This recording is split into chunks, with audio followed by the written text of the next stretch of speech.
అధ్యక్ష,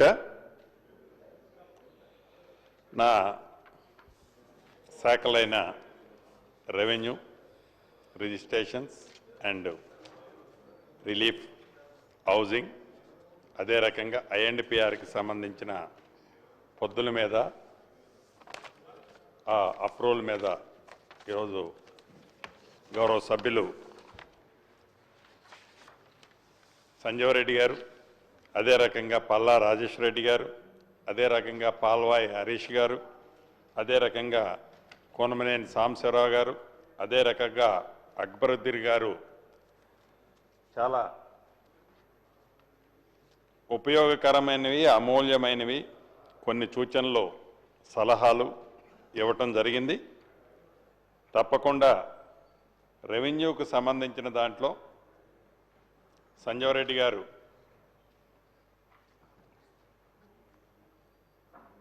స్లాట్ బుకింగ్కి సంబంధించిన amounts return రావటం లేదని, అసైన్డ్ భూములకు సంబంధించిన విధానపైన నిర్ణయాలు తీసుకోవాలని, ధరణి చట్టంలో అవకతవకలు సరిచేయాలని, అటవీ భూములు, అసైన్డ్ భూములు అన్యాక్రాంతుల్ని అయ్యాయని సంజీవ్ రెడ్డి గారు, గౌరవ సంజీవ్ రెడ్డి గారు రెవెన్యూకు సంబంధించిన అంశాలు అడగటం జరిగింది.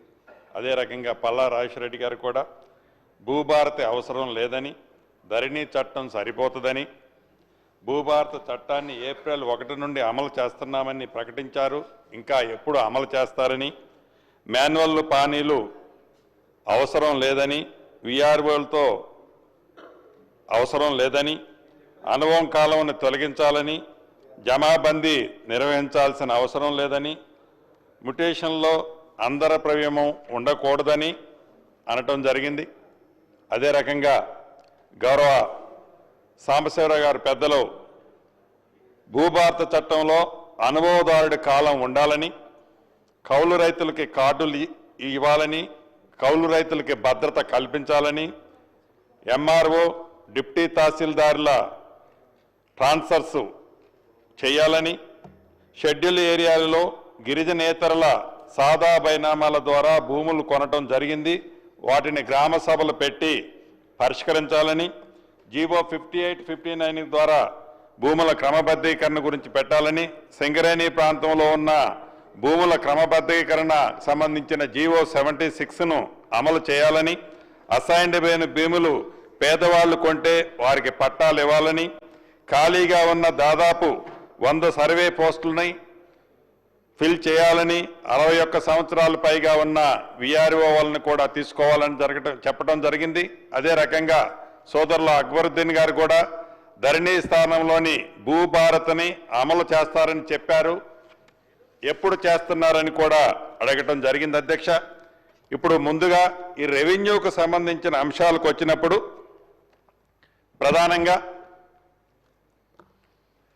2020 ఆనాటి ప్రభుత్వం 6 కొత్త చట్టాన్ని తీసుకొచ్చి, ఈ కొత్త చట్టంతోనే ధరణి అనే ఒక కొత్త పోర్టల్ తీసుకొచ్చి, ఈ పోర్టల్ వల్ల రాష్ట్రంలో ఉండే భూములున్న ఆసాములకి ఒక అభద్రత కల్పించడమే కాకుండా, సుమారు ఏదైతే భూములు 1,56,00,000 పైగా ఎకరాలు ఏవైతే ఉన్నాయో వాటితో పాటు ప్రభుత్వ స్థలాలు కూడా, అది ఫారెస్ట్ కావచ్చు, రెవెన్యూ కావచ్చు, అదే రకంగా వక్ఫ్ బోర్డు కావచ్చు, దేవాదాయ భూములు కావచ్చు, ఈ భూములన్నిటికీ సంబంధించిన అనేక కొత్త సమస్యలు, ఒక అర్ధరాత్రి ఒక 4 వ్యక్తులు 4 గోడల మధ్య తీసుకున్న ఈ ధరణి చట్టం, ధరణి పోర్టల్ కానీ 2020 చట్ట ఫలితం ఎటువంటిదో దాంట్లో మీరు కూడా ప్రత్యక్షంగా అనుభవించారు. అధ్యక్ష, మీతో పాటు ఈ సభలో ఉన్న అనేక మంది సభ్యులు దాని మీద పడ్డ ఇబ్బందిని ప్రత్యక్షంగా వారి అనుభవం ఉంది. అధ్యక్ష, ఎన్నికల ముందు ఆనాటి మా నాయకులు రాహుల్ గాంధీ గారు కానీ, ఆనాటి మా పిసిసి అధ్యక్షులు ఇప్పుడు మన గౌరవ ముఖ్యమంత్రి రేవంత్ రెడ్డి గారు కానీ, ఇప్పుడు డిప్యూటీ చీఫ్ మినిస్టర్ గారు బట్టి విక్రమార్క గారు కానీ, మిగతా నాయకులమంతా కూడా ఇందిరమ్మ రాజ్యం వచ్చిన తర్వాత ఈ ధరణిని తీసేస్తాము, ధరణిని ప్రక్షాళన చేస్తాము, ఈ ధరణి స్థానంలో తెలంగాణ రాష్ట్రంలో ఉన్న భూములున్న ఆసాములందరికీ అది ఏ టైప్ ఆఫ్ భూమి ఉన్నా కూడా పూర్తి భద్రత కల్పిస్తాము. విదేశ సంస్థ అయిన టెరాసిస్ని స్వదేశాల నుంచి పారదొలిచి ఈ దేశానికి సంబంధించిన సంస్థకి ఈ పోర్టల్ ఇవ్వటం జరుగుద్ది అని ఎన్నికల ముందు ఇచ్చిన హామీ ప్రకారం ఇందిరమ్మ ప్రభుత్వం వచ్చిన తర్వాత ఏదో ఒక నలుగురు వ్యక్తులమో 4 గోడల మధ్య ఏదో ఒక కొత్త చట్టం తేవాలని అడావుడిగా తేకుండా ఈ చట్టాన్ని కూలంకుషంగా పబ్లిక్ డొమైన్లో పెట్టి పబ్లిక్ డొమైన్లో పెట్టడమే కాకుండా అనేక మంది సూచనలు సలహాలు చివరికి మిత్రులు హరీష్ రావు గారు లాంటి వారు ఇచ్చిన సూచనలు కూడా వందలాది మంది మిత్రులు ఇచ్చిన సూచనల్ని ఈ పోర్టల్లో వారిచ్చిన సూచనలన్నిటినీ క్రోడీకరించి అద్భుతంగా భూభారత చట్టాన్ని తమర ముందు ఈ సభలో పెట్టడం జరిగింది అధ్యక్ష. ఈ చట్టాన్ని పెట్టే రోజు కూడా ఆ రోజు ఈనాడు ప్రధాన ప్రతిపక్షంలో ఉన్న నాయకులు ఏ రకమైన అడావుడి అల్చల్ చేశారో ప్రత్యక్షంగా అదే స్థానంలో మీరు అక్కడ ఉన్నారు. నేను అక్కడ చట్టాన్ని ప్రవేశపెట్టేటప్పుడు బ్రీఫ్ చేసేటప్పుడు వారు ఏ రకంగా యుద్ధ వాతావరణాన్ని క్రియేట్ చేశారో స్పష్టంగా తమర కళ్ళతో తమరు ఈ రాష్ట్ర ప్రజలందరూ ప్రత్యక్షంగా చూశారు అధ్యక్ష. ఆ చట్టం జనవరి 4వ తారీఖు నాడు చట్ట రూపంలో పూర్తిగా ఏర్పాటు చేయడం తెచ్చుకోవడం జరిగింది అధ్యక్ష. ఏదైతే 2020 చట్టం ఆ చట్టం ద్వారా ఏర్పడిన ధరణి ఆ చట్టం ఏదైతే 2020 చట్టం ఉందో దానికి ఏ రకమైన రూల్స్ రెగ్యులేషన్స్ పెట్టుకోలేదు అధ్యక్ష. ఎందుకంటే ఎవరు ఇబ్బంది పడుతున్నారు, ఎలా ఇబ్బంది పడుతున్నారు, ఆ ఇబ్బంది పడితే దానికి పరిష్కారం ఏంటి అనే ఆలోచన కూడా ఆనాడు లేకపోవటం దురదృష్టకరం అధ్యక్ష. 22 మాడ్యూల్స్తో ఆ ధరణి పోర్టల్ని స్టార్ట్ చేసి 36 మాడ్యూల్స్ వరకు పెంచుకుంటా పోయినా ఇందాక గౌరవ సంజయ్ రెడ్డి గారు సభ్యులు అడిగినట్లు మిగతా మిత్రులు అడిగినట్లు ఏవైతే ఉదాహరణకి ఒక సర్వే నెంబర్లో ఒక బై నెంబరు కోర్టులో ఉంటే ఆ మొత్తము నెంబరు కూడా ప్రొవిడెంట్ లిస్టులోకి ఆటోమేటిక్గా వెళ్ళిపోవడం జరిగింది అధ్యక్ష. ఆ ధరణిలో ఉండే లోపాల కారణంగా ఇలా అనేక సమస్యలతో అనేక మంది అసలు మిస్సింగ్ నెంబర్ల కింద ఇందాక వారి శాసనసభ్యులు ఇందాక నేను ఇక్కడికి వచ్చినప్పుడు అడిగారు అధ్యక్ష. వారిది కూడా వారి సొంత భూమి కూడా మిస్సింగ్ నెంబర్లో మిస్ అయిపోయింది అధ్యక్ష. ఇలా అనేక మంది ఇబ్బంది పడుతున్న దాన్ని చూసి వాటన్నిటినీ ఏదైతే 36 మాడ్యూల్స్ ఏవైతే ఉన్నాయో ఆ 36 మాడ్యూల్స్ని రెడ్యూస్ చేసి 6 మాడ్యూల్స్ తీసుకొస్తామని చట్టంలో పేర్కొనబడటం జరిగింది అధ్యక్ష. ఆ 6 మాడ్యూల్స్తో అద్భుతమైన చట్టాన్ని తీసుకురావటమే కాకుండా ఆనాడు 2020 చట్టానికి 3 సంవత్సరాలు పైగా అయినా చట్టానికి రూల్స్ వాళ్ళు ఏర్పాటు చేయకపోతే 2020 జనవరి 4వ తారీఖు నాడు 25 4వ తారీఖు నాడు భూభారత చట్టం వచ్చిన తర్వాత 3 నెలల కాకముందే పూర్తిగా దీనికి సంబంధించిన అన్ని అంశాలతో కూడిన వీటిని ఏర్పాటు చేసుకోవటం జరిగింది అధ్యక్ష. అయితే ఏదైతే దీనికి సంబంధించింది రాబోయే కొద్ది రోజుల్లో తప్పకుండా ఈ సభలో గౌరవ సభ్యులు ఏవేవైతే అడిగారో వాటన్నిటికీ ఈ భూభారతి ఏర్పడిన తర్వాత ఈ భూభారతి రాబోయే కొద్ది రోజుల్లోనే మ్యాక్సిమం 10 to 15 డేస్లోనే ఈ రూల్స్ అన్ని కూడా ఆల్రెడీ అంతా ప్రాసెస్లో ఫైనల్ స్టేజ్లో ఉన్నాయి అధ్యక్ష. 3 నెలలు పూర్తి కాకముందే ఈ రూల్స్ అన్నిటినీ ఏదో మళ్ళీ 2 ముగ్గురమో కూర్చొని ఈ రూల్స్ తయారు చేయలేదు అధ్యక్ష. ఈ రూల్స్ని అనుభవజ్ఞులైన కలెక్టర్లు, రిటైర్డ్ ఆఫీసర్స్, రెవెన్యూలో అనుభవజ్ఞులు ఇలా ఒక 25 మందితో 2 రోజులు దీని మీద పూర్తిగా క్షుణ్ణంగా అనుభవదారకారంలో భవిష్యత్తులో వచ్చే ఇబ్బందులేంటి, ఇంకా ఇతరత్ర చట్టంలో ఏవైతే పేర్కొనబడ్డాయో ఈ పేర్కొనబడిన ప్రతి దానికి భవిష్యత్తులో ఇబ్బంది లేకుండా ఉండే విధంగా ఈ రూల్స్ ని ఫ్రేమ్ చేశాం అధ్యక్ష. ఈ రూల్స్ ని పూర్తయింది కాబట్టి రాబోయే కొద్ది రోజుల్లో ఒక మంచి రోజు చూసుకొని తప్పకుండా భూభారతిని ఈ ఇందిరమ్మ ప్రభుత్వంలో తెలంగాణ రాష్ట్రంలో ఉన్న భూ ఆసాములకి ఒక మంచి అద్భుతమైన చట్టంతో పాటు ఒక మంచి పోర్టల్ను కూడా తీసుకురావడం జరుగుతుంది అధ్యక్ష. ఏదైతే విదేశాల్లో ఉన్న ఈ టెరాసస్ కంపెనీని రద్దు చేసిన తర్వాత స్వదేశానికి సంబంధించిన కేంద్ర ప్రభుత్వానికి సంబంధించిన ఎన్ఐసికి కంపెనీకి ఇచ్చాం అధ్యక్ష. డిసెంబర్ 1వ తారీఖు నుంచి ఎన్ఐసి కంపెనీ ఈ పోర్టల్ని అదే పేరుతో ఈ పోర్టల్ని నడపడం జరుగుతుంది అధ్యక్ష. ఈ ప్రభుత్వం యొక్క చిత్తశుద్ధి, ఈ ప్రభుత్వం యొక్క తొందరపాటుతనం లేదు అనడానికి తమరికి రాష్ట్ర ప్రజలకి ప్రతిపక్షానికి కూడా ఒకటి చెప్పదలుచుకున్నాను అధ్యక్ష. ఏదో పట్టుదలకపోయో ప్రభుత్వం వచ్చిన మొదటి రోజో మొదటి నెలలోనో ధరణిని పూర్తిగా వాళ్ళలాగా ధరణిని తేవాలని ఆతృతతో వాళ్ళు ఎట్లయితే చేశారో వాళ్ళు పెట్టిన ధరణిని తీసేయాలనే ఆతృత మేము పడలేదు అధ్యక్ష. అదే ధరణితో, ఎందుకంటే ఉన్న దాంట్లో ధరణిని ఏర్పడిన తర్వాత ఇందిరమ్మ రాజ్యం వచ్చేటాటికి 2,47,000 పెండింగ్ అప్లికేషన్లు ఉన్నాయి అధ్యక్ష. తర్వాత మన ప్రభుత్వంలో ఈ గడిచిన 15 నెలలలో ఇంకా 3.5 లక్షల అప్లికేషన్లు వచ్చాయి అధ్యక్ష. రమారమి సుమారు 6 లక్షల అప్లికేషన్లలో ఈనాడు ఒక 73,000-74,000 అప్లికేషన్లు గడిచిన నెలన్నర 2 నెలల నుంచి ఉన్న పెండింగ్ అప్లికేషన్లే ఈరోజు వివిధ కలెక్టర్ల దగ్గర సిసిఎల్ఐ ఆఫీసులో పెండింగ్ ఉన్నాయి. నాకు తెలిసి ఒక 10-15 లాంగ్ పెండింగ్ కేసెస్, అది పరిష్కారం లేని కేసెస్ పెండింగ్ ఉంటే ఎక్కడైనా ఉండుండొచ్చు అధ్యక్ష.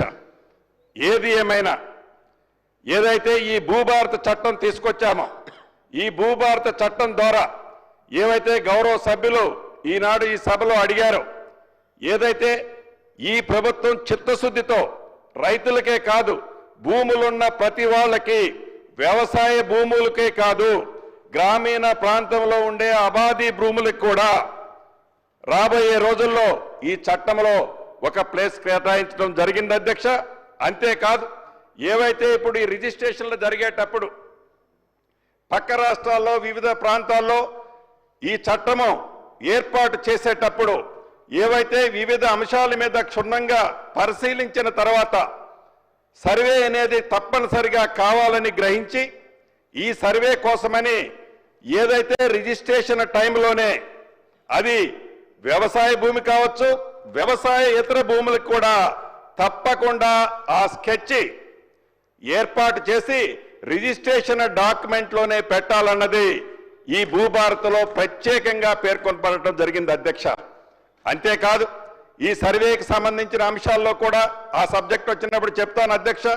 అంతేకాదు ఇంకా అనేకమైన అంశాలని గతంలో ఏదైతే భూభారత చట్టాన్ని తమర ముందు ప్రవేశపెట్టేటప్పుడు చెప్పామో ఆ చెప్పిన దాంట్లో అనేక అంశాలను కూడా ఇక్కడ క్రోడీకరించడం జరిగింది అధ్యక్ష.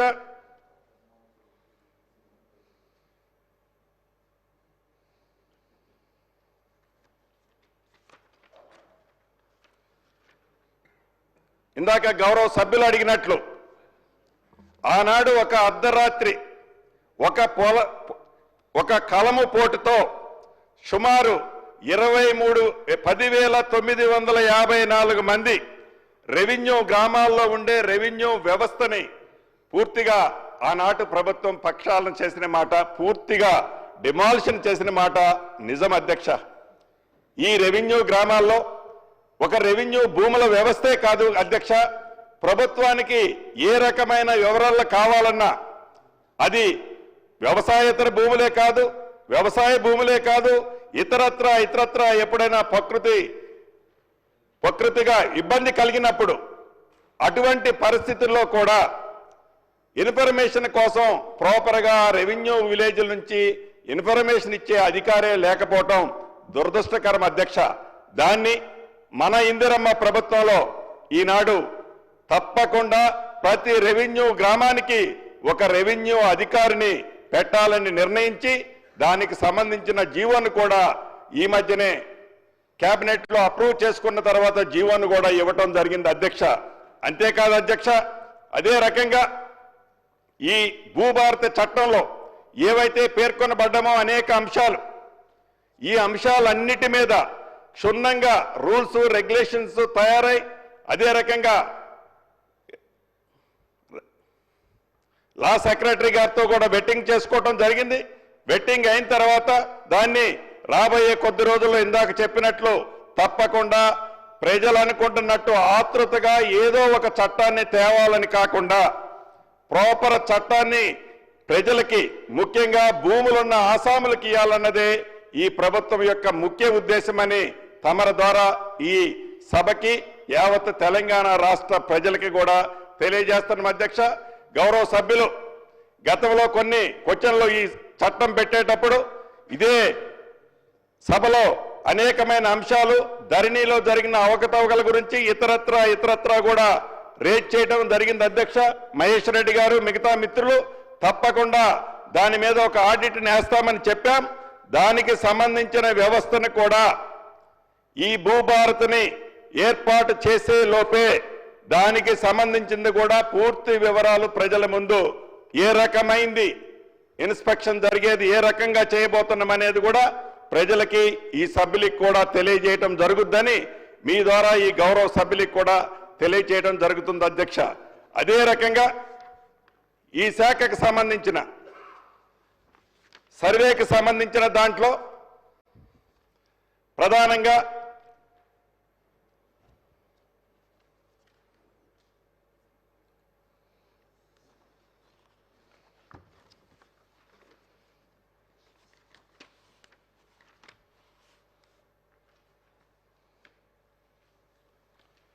అధ్యక్ష, ఇక్కడ ఒక విషయం తమరు గమనించాలి. గత ప్రభుత్వంలో 2020లో 2020 నుంచి లగాయితూ 2023 డిసెంబర్ వరకు ఇప్పుడున్న రాష్ట్రంలో 31 మండలాలు ఇచ్చారు అధ్యక్ష. కొత్త మండలాలు 31 మండలాలు ఇచ్చారు, 2 డివిజన్లు ఇచ్చారు. ఈ 31 మండలాలకు కానీ 2 డివిజన్లకు కానీ స్టాఫ్ని అలొకేషన్ చేయలేదు అధ్యక్ష. అంటే 3 సంవత్సరాలైనా మండలాలు తెల్ల కాగితం మీద నల్ల ప్రింట్తో మండలాలైతే ఏర్పాటు చేశామన్నారు, కానీ ఆ మండలాలకి స్టాఫ్ని ఇవ్వలేదు అధ్యక్ష. దాన్ని మన ఇందిరమ్మ ప్రభుత్వంలో ఫుల్ ప్లెడ్జ్లో ఏదైతే రిక్వైర్మెంట్ ఉందో స్టాఫ్ ఆ మండలాలకి, ఆ డివిజన్లకు కూడా ఇవ్వటం జరిగిందని తమరి ద్వారా ఈ సభకు తెలియజేస్తున్నాను అధ్యక్ష. అదే రకంగా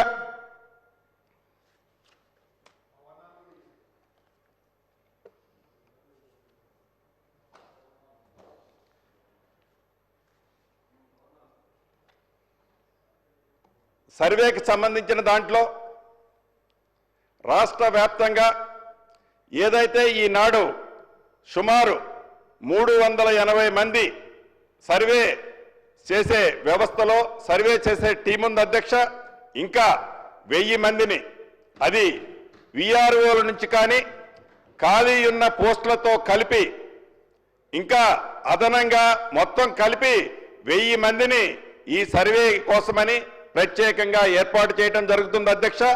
దీనితో పాటు రాష్ట్ర వ్యాప్తంగా అన్ని మండలాల్లో ఏదైతే ఈ ప్రైవేట్ సర్వేలు ఉన్నాయి సుమారు 5,500 నుంచి 6,000 మందిని 2 నెలలు వాళ్ళకి ట్రైనింగ్ ఇచ్చి ప్రతి మండలంలో ఆ మండల ఏరియాని బట్టి అవసరమైనంత వరకు రాష్ట్ర వ్యాప్తంగా, అది హైదరాబాద్ ప్రైమ్ ఏరియాలోనైతే ఎక్కువ మంది రిక్వైర్మెంట్ ఉంటుంది అధ్యక్ష, మారుమూల ట్రైబల్ ప్రాంతంలోనైతే తక్కువ రిక్వైర్మెంట్ ఉంటుంది. కాబట్టి ఆ ఏరియాని బట్టి, రిక్వైర్మెంట్ని బట్టి ఏ జిల్లాకు సంబంధించి ఏ మండలానికి సంబంధించిన వాళ్ళని ఆ మండలంలో లైసెన్స్డ్ ట్రైన్డ్ సర్వేర్ని కూడా ఇచ్చి, ఏదైతే ఇందాక రిజిస్ట్రేషన్ అప్పుడు మ్యాప్ పెట్టాలని అన్నామో ఆ మ్యాప్ పెట్టే సర్వే చేసేది వాళ్ళతో సర్వే చేయించి దాన్ని వెట్టింగ్ గవర్నమెంట్కి సంబంధించిన సర్వేర్ సర్టిఫై చేసిన దాన్ని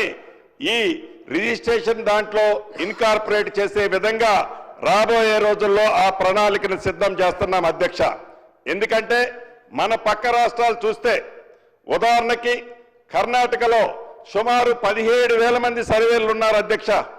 మహారాష్ట్రలో 23,000 మంది సర్వేలు ఉన్నారు అధ్యక్ష. సుమారు 23,000 పైచిలకు. అంటే సర్వే వ్యవస్థలో మన దగ్గర ఈనాడు ఉంది 386 మంది అధ్యక్ష. దీంతో ఈ సర్వే పరంగా ఎటువంటి ఇబ్బంది వస్తుందో మనం ఈనాడు ప్రత్యక్షంగా మన అందరం ఈ సభలో ఉన్న వాళ్ళం, సభ బయట ఉన్న వాళ్ళం కూడా ఇబ్బంది పెడుతున్నాం. దీన్ని దృష్టిలో పెట్టుకొని ప్రభుత్వానికి అదన భారం కాకుండా నిరుద్యోగ యువతకి కూడా ఒక మంచి పని కల్పించే విధంగా వాళ్ళకి ఫుల్ ప్లెడ్జ్లో 2 months సర్వే ట్రైనింగ్ ఇచ్చి సుమారు రాష్ట్ర వ్యాప్తంగా 5,500 నుంచి 6,000 మంది సర్వేలని మొదటి విడత తీసుకోవడం జరుగుతుందని తమరి ద్వారా గౌరవ సభ్యులకి తెలియజేస్తున్నాం అధ్యక్ష. అంతేకాదు రిజిస్ట్రేషన్ స్టాంప్స్ అండ్ రిజిస్ట్రేషన్ దాంట్లో కూడా గతంలో స్లాట్ బుకింగ్ ఉండేది కాదు అధ్యక్ష. మొదట్లో ఒక్కసారి ట్రై చేశారు, మరి ఎందుకు డ్రాప్ అయ్యారో నాకు తెలియదు. దాన్ని ఈ రాబోయే కొద్ది రోజుల్లోనే పైలట్ ప్రాజెక్టుగా హైదరాబాదు పరిసర ప్రాంతాల్లో ఉండే 17 సబ్ రిజిస్ట్రార్ ఆఫీసులలో స్లాట్ బుకింగ్ సిస్టము రిజిస్ట్రేషన్ కోసం తీసుకురావడం జరుగుతుంది అధ్యక్ష. దీనివల్ల సుమారు 1:20 నిమిషాలు ఒక్కొక్క రిజిస్ట్రేషన్కి పట్టుద్ది అధ్యక్ష. ఆ రిజిస్ట్రేషన్ అంత టైం పట్టకుండా కేవలం 15 నిమిషాల్లో ఆ స్లాట్ వల్ల ప్రజలకి పారదర్శకంగా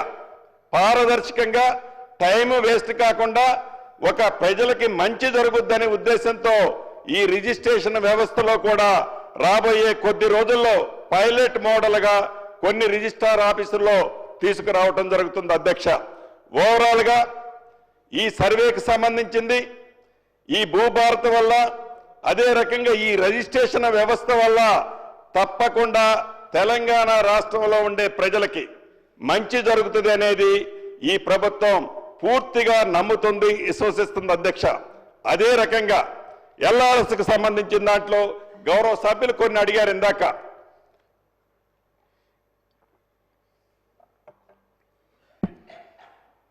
సుమారు 12,000 లేఅవుట్లకు సంబంధించింది, 25 లక్షల అప్లికేషన్లకు సంబంధించింది ఎల్ఆర్ఎస్ లో ఆ ప్రభుత్వంలోనే వాళ్ళు రిసీవ్ చేసుకున్నారు అధ్యక్ష. వాటికి సంబంధించింది రిసీవ్ చేసుకున్న తర్వాత ఎలక్షన్ వరకు gap more than 1.5 year time ఉంది అధ్యక్ష. అంతకంటే ముందు ఒక జీవోని ఇష్యూ చేశారు. జీవో ఇష్యూ చేయడం తప్పు ఒప్పని నేను దాని గురించి డెప్త్ పోను అధ్యక్ష. ఏదైతే ఈ ఎల్ఆర్ఎస్ స్కీమ్ ద్వారా రిసీవ్ చేసుకున్న అప్లికేషన్లో వాళ్ళు పరిష్కరించే టైం ఉంది అధ్యక్ష. కానీ పరిష్కరించాలనే ఆలోచన కానీ ఆ చిత్తశుద్ధి కానీ ఆనాడు లేకపోవటం దురదృష్టకరం అధ్యక్ష. గౌరవ సభ్యులు ఇందాక అడుగుతున్నారు, ఎల్ఆర్ఎస్ మీరు ఫ్రీగా చేస్తున్నారు అదని. మేము ఫ్రీగా చేస్తానన్నాము, చేయలేదు అన్నది ఏంటన్నది ప్రజలకు స్పష్టంగా తెలుసు. కానీ ప్రజలు ఈ ఫీజు కట్టేదానికంటే కూడా వారి ఆస్తిని వారి స్వేచ్ఛగా అనుభవించలేని పరిస్థితి 2 సంవత్సరాలు దాపురించింది అధ్యక్ష.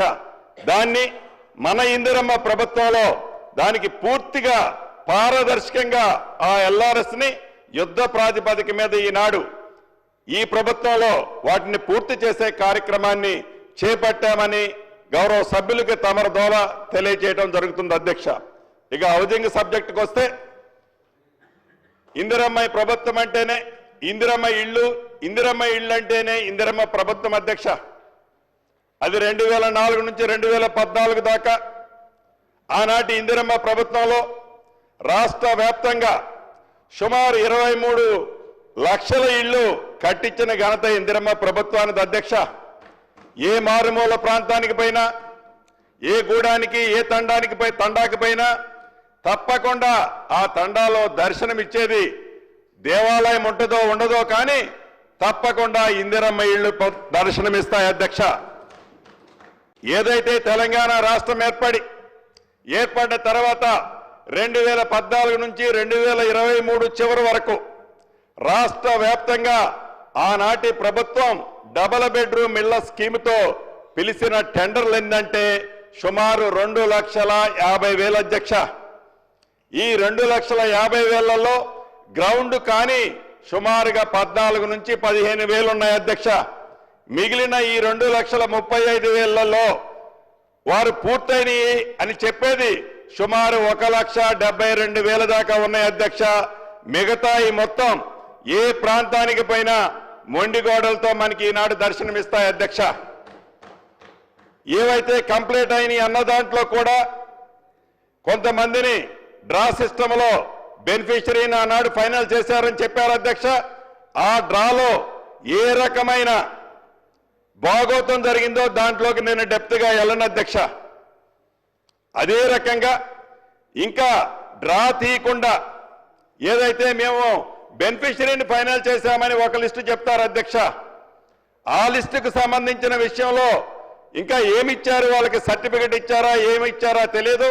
గౌరవ సభ్యులు ఇందాక దాని గురించి కూడా అడిగారు. తప్పకుండా ఎవరైతే పూరెస్ట్ ఆఫ్ ది పూర్ అంటే పేదవాళ్లలో బహుపేదవాళ్ళు ఉన్నారో, అది మీ పార్టీయా మా పార్టీయా ఎవరి పార్టీయా అన్నది ముఖ్యం కాదు. బహు పేదవాళ్ళకి ఇచ్చే దాంట్లో పారదర్శకంగా ఈ ప్రభుత్వం చిత్తశుద్ధితో ఆ పేదవాళ్ళకి మీరు కట్టిన ఇళ్ళైనా కట్టకుండా వదిలేసిన ఇళ్ళైనా టెండర్లు పిలిచి వదిలేసిన ఇళ్ళైనా బెనిఫిషరీని ఇప్పుడే ఫైనల్ చేసే కార్యక్రమానికి ఆల్రెడీ జీవో ఇచ్చాం అధ్యక్ష. రాబోయే ఆల్రెడీ నిన్న మొన్న భద్రాచలంలోకి వెళ్ళాను, మిగిలిన ప్రాంతాల్లో నా కాన్స్టిట్యున్సీలో ఇచ్చాను. ఇతరత్ర జిల్లా రాష్ట్రంలో ఉండే అన్ని నియోజకవర్గంలో ఉన్న ఈ వాళ్ళప్పుడు చెప్పే ఆ 2 BHKకి సంబంధించిన ఇళ్ళని అది పూర్తయి బెనిఫిషరీని ఫైనల్ చేయని వాటిని poorest of the poor final చేసి వారు జిల్లా కలెక్టర్ గారికి పంపిస్తే జిల్లా కలెక్టర్ గారు ఆ జిల్లా ఇన్ఛార్జి మంత్రి అప్రూవల్ తీసుకొని ఆ పూరెస్ట్ ఆఫ్ పూర్కి తప్పకుండా బెనిఫిషరీని కంప్లీట్ అయిన ఇల్లుని ఇవ్వటం జరుగుద్ది అధ్యక్ష. ఇక కంప్లీట్ కాని ఇల్లు అంటే వివిధ దశల్లో ఉన్న ఇళ్లకి గతంలో ఏ పేమెంట్ అయితే ఇచ్చారో అది 5 లక్షల్లో 1-2 లక్షల రూపాయలు ఇచ్చి ఉంటే మిగిలిన 3 లక్షలు బెనిఫిషరీని ఇప్పుడే ఫైనల్ చేసి వారికి ఆ 3 లక్షలు విడతల వారీగా ఇందిరమ్మ ఇళ్లలో ఏ స్కీమ్ ఉందో అదే సిస్టంతో విడతల వారీగా ఆ డబ్బు ఆ బెనిఫిషరీకి ఇచ్చి వారితోనే కంప్లీట్ చేసే కార్యక్రమాన్ని చేపడుతున్నాం అధ్యక్ష. ఇక స్టార్ట్ చేయని వాటికి కూడా బెనిఫిషరీని ఫైనల్ చేసి ఆ బెనిఫిషరీకే విడతల వారీగా ఈ డబ్బిచ్చే కార్యక్రమం చేసి వారు స్టార్ట్ చేసిన స్కీమ్ని బేషిజాలకు పోకుండా 100% ఇందిరమ్మ ప్రభుత్వంలో వాటిని కంప్లీట్ చేసే బాధ్యత ఈ ప్రభుత్వానిది అధ్యక్ష. ఇక ఇందిరమ్మ ఇళ్ల విషయానికి వస్తే మొదటి విడతగా రాష్ట్ర వ్యాప్తంగా 4.5 లక్షల ఇళ్లు ఇవ్వాలనే దృఢ సంకల్పంతో ఈ ప్రభుత్వం పోయిన బడ్జెట్లోనే పెట్టిన మాట వాస్తవం అధ్యక్ష. ఈ స్కీము ప్రతి ఇంటికి 5 లక్షలు ఇచ్చే స్కీమ్ అధ్యక్ష. ఇది ఎక్కడా పొరపాటు జరగొద్దు, పారదర్శకంగా ఉండాలి, పేదవాళ్ళకి అనేవాళ్ళకి తప్పకుండా ఇవ్వాలి, ఎక్కడా రాజకీయ జోక్యం లేకుండా పేదవాళ్లలో బహుపేదవాళ్ళకి ఇవ్వాలన్నదే ఈ ప్రభుత్వం యొక్క చిత్తశుద్ధితో ఆ దిశలో పయనించే దాంట్లో భాగంగా కొద్దిగా లేట్ అయిన మాట వాస్తవం. బెనిఫిషరీని ప్రాపర్గా సెలెక్ట్ చేయడం కోసం ఆనాడు ఎన్నికల ముందు ఏదైతే వారు ఒక 3 లక్షల స్కీము గృహజ్యోతి అనే ఒక కార్యక్రమాన్ని చేపట్టారు. బ్రాందీ షాపులకి అప్లై చేయటానికి 15 రోజులు టైం ఇచ్చారు అధ్యక్ష అప్లికేషన్లకి. ఈ గృహజ్యోతికి అప్లై చేయడానికి కేవలం వారు ఆనాడు ఇచ్చింది 2 రోజుల టైం అధ్యక్ష యాప్లో. అంటే ఆనాడు ఆ ప్రభుత్వానికి ఉన్న చిత్తశుద్ధి ఏంటో మనకి స్పష్టంగా కనిపిస్తుంది. ఇక్కడ ఏదైతే ఒక యాప్ని ఒక పబ్లిక్ యాప్ని ఒకటి తయారు చేసి ప్రతి ఇంటికి ప్రజాపాలనలో వచ్చిన ప్రతి అప్లికేషన్కి ఇంటికి మా అధికారులు సుమారు 44,000 మంది సుమారు 50 రోజులు కష్టపడి వివిధ అన్ని 360 డిగ్రీస్లో సేకరించి లిస్టులు ఫైనల్ చేయడం జరిగింది అధ్యక్ష. ఆ లిస్టులో ఎక్కడైనా ఒకటి అర మిస్టేక్ ఉండి గ్రామ సభల్లో ఎవరైనా ఆ రోజు ఒరిజినల్గా మేము పూరెస్ట్ ఆఫ్ ది పూర్ ఉన్నాం మిస్ అయినమంటే వారిని కూడా ఈ లిస్టులో యాడ్ చేసి బెనిఫిషరీ లిస్టుని ఇందిరమ్మ కమిటీలో ఫైనల్ చేసి దాన్ని జిల్లా కలెక్టర్ గారు వెట్ చేసి చేసిన తర్వాత జిల్లా ఇన్ఛార్జ్ మంత్రి గారు అప్రూవ్ చేయడం జరుగుతుంది అధ్యక్ష. ఇక్కడ ఏ రాజకీయ పార్టీకి ఏ ప్రతిపక్షానికి ఏ రకమైన అపోహలు వద్దు అధ్యక్ష. పూరెస్ట్ ఆఫ్ ది పూరే ఇందిరమ్మ ఇళ్లు తప్పకుండా ఈ ప్రభుత్వం చిత్తశుద్ధితో ఇస్తుంది అధ్యక్ష. మొదటి విడతగా 4.5 లక్షలు ఇస్తున్నాం. ఈ రాబోయే 4 సంవత్సరాల్లో ఈ 4.5 లక్షలతో కలిపి తప్పకుండా ఈ ఇందిరమ్మ ప్రభుత్వంలో 20 లక్షల ఇళ్లు కట్టాలన్నదే మా ప్రభుత్వం యొక్క ఆలోచన. ఆ దిశలోనే ఈనాడు పయనిస్తున్నాం అధ్యక్ష. అంతేకాదు, ఏదైతే గృహజ్యోతికి సంబంధించింది కూడా మిత్రులు కొన్ని ప్రశ్నలు అడిగారు. వాటికి సంబంధించిన దాంట్లో కూడా ఎవరైతే అర్హులు ఉన్నారో, ఎవరైతే ఫౌండేషన్ స్టేజ్ కట్టి దాన్ని ఫర్దర్గా కట్టకుండా ఉన్నాయి ఉంటే వాళ్ళు అర్హులైతే మీరు గృహజ్యోతి ఇచ్చారనో మేమేమి వాళ్ళని తప్పియాలని ప్రయత్నం చేయం అధ్యక్ష. వాళ్ళు నిజంగా పూరెస్ట్ ఆఫ్ ది పూర్ ఉంటే వారిని కూడా ఈ ఇందిరమ్మ ఇళ్ల స్కీములో తప్పకుండా తీసుకోవటం జరిగింది అధ్యక్ష.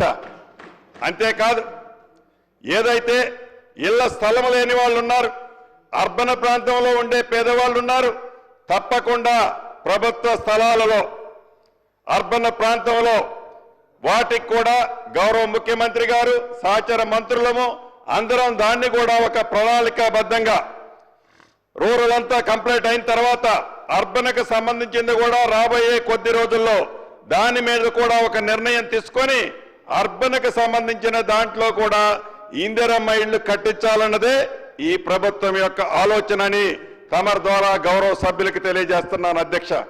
అంతేకాదు, ఇంకా ఈ ఇందిరమ్మ ఇళ్లకు సంబంధించిన దాంట్లో అనేక అపోహలు ఉన్నాయి.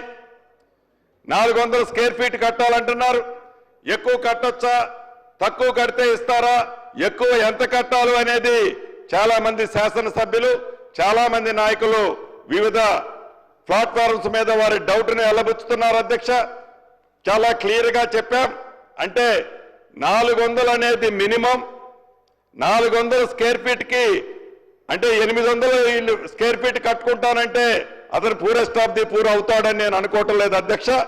400 బదులు 500 కట్టినా ఔటర్ లిమిట్ 600 వరకు యాక్సెప్ట్ చేయొచ్చు అనేది ఈ ప్రభుత్వం యొక్క ఆలోచనని తమరి ద్వారా ఈ గౌరవ సభ్యులందరికీ కూడా తెలియజేస్తున్నాను అధ్యక్ష. ఇక ఈ పేమెంట్ సిస్టమ్ రాష్ట్రంలో ఏది ఇబ్బంది ఉన్నా ఆర్థిక పరిస్థితి మీకు తెలియదు కాదు అధ్యక్ష. నిజంగా గడిచిన 10 సంవత్సరాలని పదే అధికార పార్టీ అంటుందని గౌరవ ప్రతిపక్ష మిత్రులు అంటున్నారు. జరిగింది కాబట్టి అంటున్నాం అధ్యక్ష.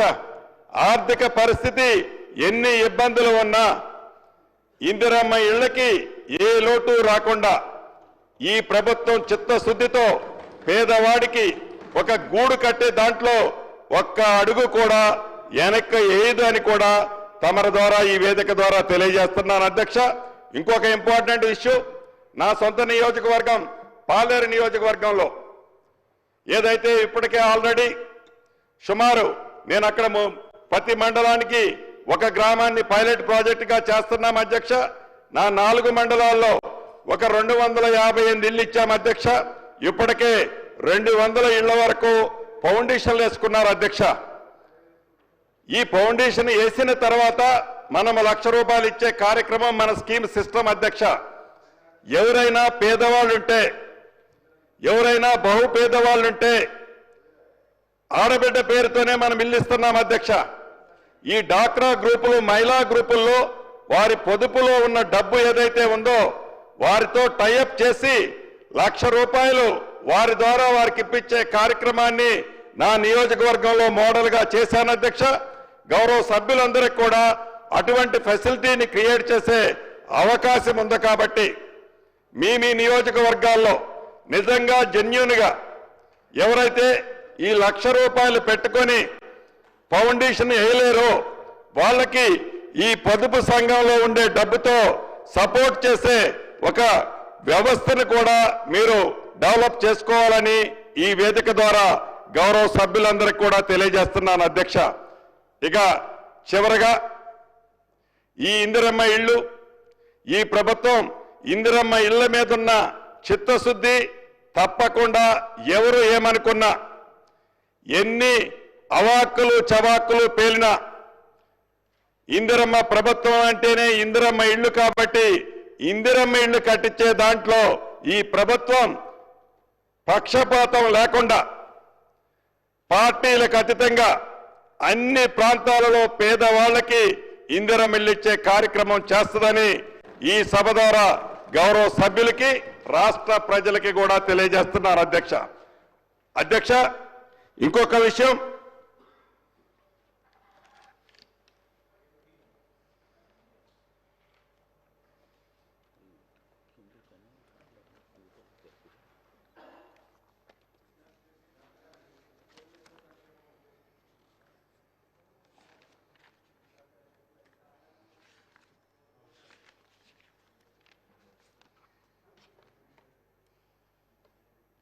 ఈ ఐఎన్డిపిఆర్కి సంబంధించిన దాంట్లో గౌరవ సభ్యులు కొన్ని ప్రశ్నలు అడగటం జరిగింది అధ్యక్ష.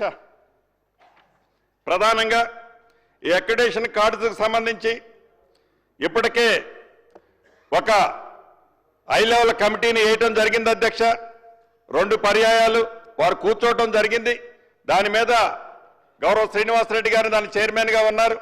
తప్పకుండా దాని మీద నివేదిక వచ్చిన తర్వాత ఈ అక్రిడేషన్ కార్డుకు సంబంధించిన విధి విధానాలతో ఈ ప్రభుత్వం మీడియా మిత్రులు, అది ప్రింట్ కానీ ఎలక్ట్రానిక్ మీడియా కానీ ఇంకా ఇతరత్రా ఉన్న మిత్రులు ఎవరైతే ఉన్నారో వాళ్ళకి ఈ ప్రభుత్వం అక్రిడేషన్ కార్డ్స్తో పాటుగా వాళ్ళకి ఆరోగ్య భద్రతకు సంబంధించింది కానీ ఇతరత్రా ఈ ప్రభుత్వం చిత్తశుద్ధితో వారి పక్షాన ఉంటుందని తమరి ద్వారా తెలియజేస్తున్నాను అధ్యక్ష. అంతేకాకుండా ఇందాక గౌరవ సభ్యులు 1-2 పాయింట్లు మాట్లాడటం జరిగింది అధ్యక్ష. అప్పుడు చెప్పాను, ఇప్పుడు ఫిగర్స్తో సహా చెప్తున్నాను అధ్యక్ష.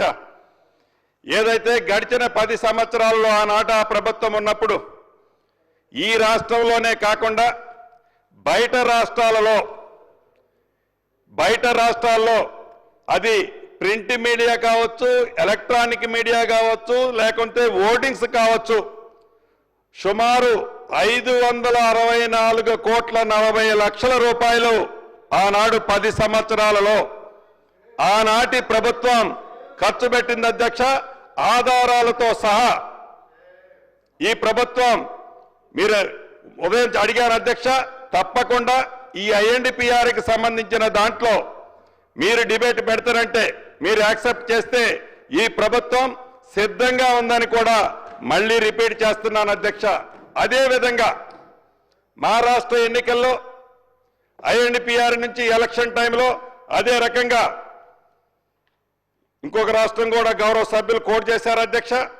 ఆ రాష్ట్రాల్లో ఎన్నికలు జరిగేటప్పుడు ఐఎన్డిపిఆర్ నుంచి మీరు పేపర్ యాడ్స్ ఇచ్చారు, ఇతరత్రా అని చెప్పారు అధ్యక్ష.